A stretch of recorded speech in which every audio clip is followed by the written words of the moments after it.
Brandon Peterson with Punchbowl News. I wanted to ask a little bit about some of the action we've seen in the Senate. The Senate has historically been an obstacle to federal housing policy, but the Senate Banking Committee put together a big bipartisan housing bill called the Road to Housing last month. I wanted to see if you guys have any reaction to that, as well as like the scope of the bill. It's a lot of small to mid-sized changes to housing, just throwing a lot of them at the housing system. How do you guys feel about that approach and lessons to be taken from the Senate, if any?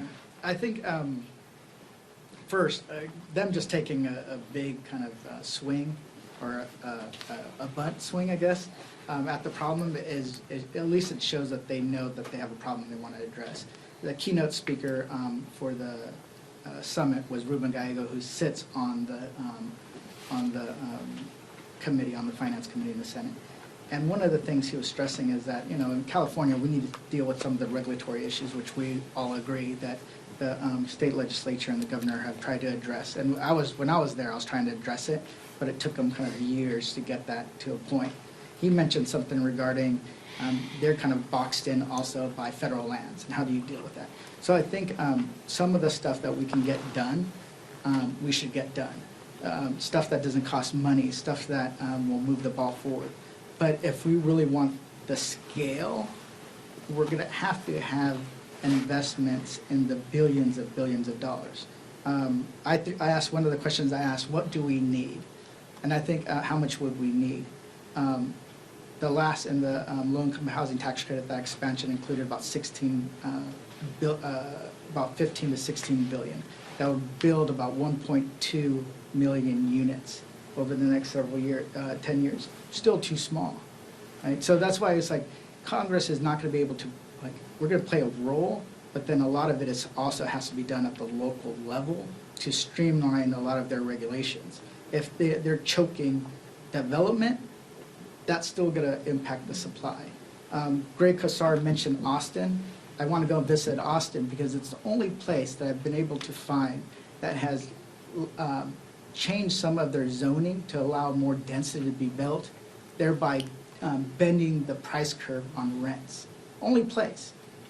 But imagine if we were doing that nationwide, where you can bend the price curve on rents. But that means you need supply. So at least they got something done. We'd love to see the House get something done. It wasn't as much as I would like. And the main problem is a lot of times it does end up on the cutting room floor. But it's at least a step forward on the Senate side. Well, I support I commend the Senate Banking Committee for prioritizing housing to an extent that we have not seen before from the Senate in Washington, D.C. And, you know, I'm proudly pro-abundance, and I see it as a pro-abundance legislation because it's going to remove arbitrary regulatory barriers to creating affordable housing at a time when we have a housing deficit of 7 million units for the lowest income Americans. So it seems to me that housing abundance is neither Democratic nor Republican. It's neither progressive nor conservative. It's simply effective, efficient governance. It's about a government that can build.